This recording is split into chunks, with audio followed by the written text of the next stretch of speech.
Hello guys! Hello. This is for Aquarius. Aquarius, welcome dito sa aking channel, Kapalaran 888 guys. Alamin natin ngayon kung ano yung unexpected money reading mo. Okay. So, para to sa mga Aquarius, please comment down below if you resonated, Aquarius, or please follow your intuition sa kung anong message ang makaresonate sa inyo. Alright, Aquarius. This is timeless. This is for the money. Okay, first card mo dito, Aquarius, is Great Fortune. So, pareho kayo ng Gemini.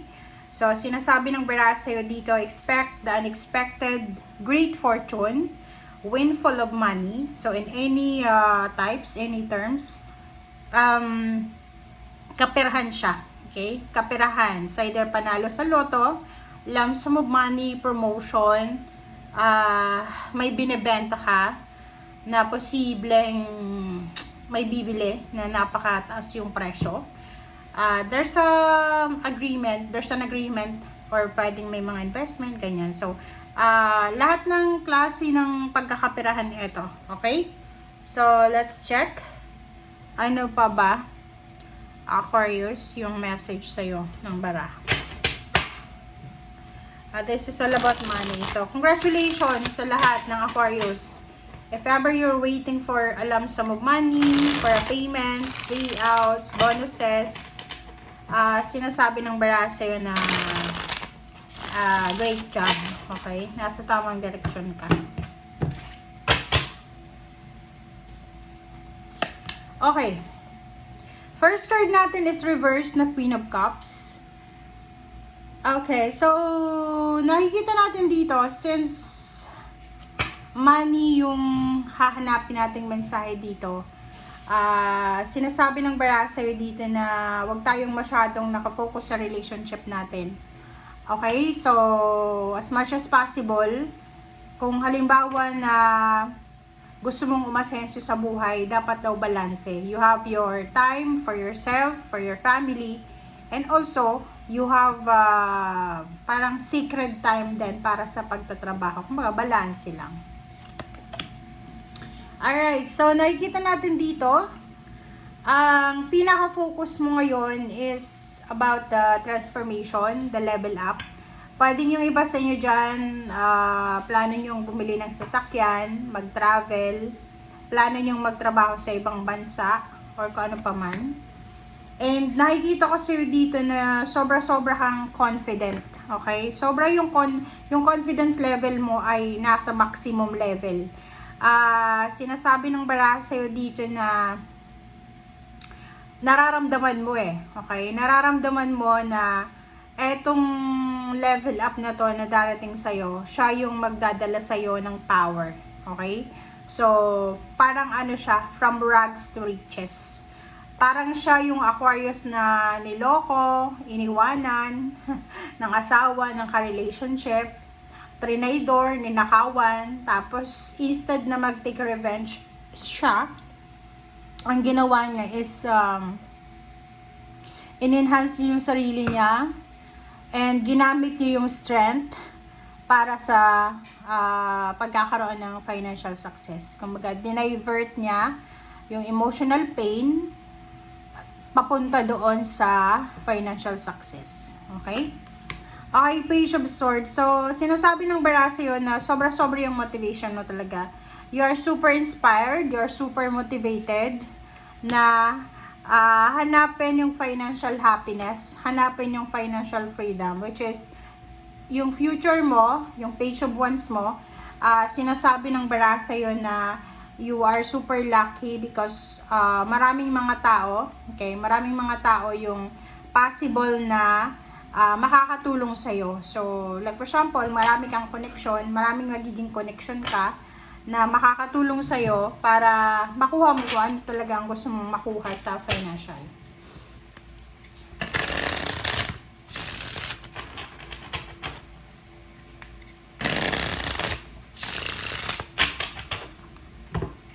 Alright, Aquarius. Let's check. Okay, reverse na Queen of Cups. Reverse din na Zero the Fool. What happened? Next is Six of Swords, Nine of Pentacles, Ace of Swords, the Emperor, Page of Swords, the Chariot, and Ten of Cups, the Hermit. And sa ilalim mo dito is Eight of Wands. Eight of Wands and Four of Wands. So, kitang-kita mo naman, di ba? Parang sinasabi ng bara sa'yo dito na your pain and heartaches from your past, or pwedeng yung mga financial problems mo dati, di ba? Siya yung nagbigay strength, motivation, inspiration sa'yo para hanapin yung mabilis na resolution or solution. Like ikaw, halimbawa, ito literal lang may iba sa inyo dyan, Aquarius, na lumaki kayo sa hirap.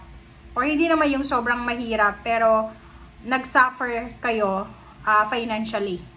And yung suffering mo na yon from your past, siya yung naging parang motivation mo, siya yung naging strength mo para abutin kung ano talaga yung tugatog na tagumpay na gusto mong abutin. Okay, so dalawang reverse, Queen of Cups reverse and Zero the Fool reverse. So sinasabi ng bara sa'yo dito na nasa tama kang direksyon. Kung gusto mong umasenso sa buhay, huwag kang masyadong sensitive, lalo na sa emotion. Huwag kang masyadong emotional. Kasi yung emotion natin, minsan siya yung nagiging sanhi ng distraction, ng obstacle sa mga plano nating tagumpay. Sinasabi ng bara sa'yo dito na may gagawin ka, may plano kang pagte-travel, paglilipat ng bahay, paglilipat, relocation, movement, or pagbili ng sasakyan, ang posibleng magdadala sa'yo ng financial success. Like for example, gusto mong bumili ng sasakyan para gawin siyang negosyo, parang ganon. So, yun yung like natupad na yung pangarap mong magkaroon ng sasakyan, at the same time, kikita ka pa. Parang ganon yung energy.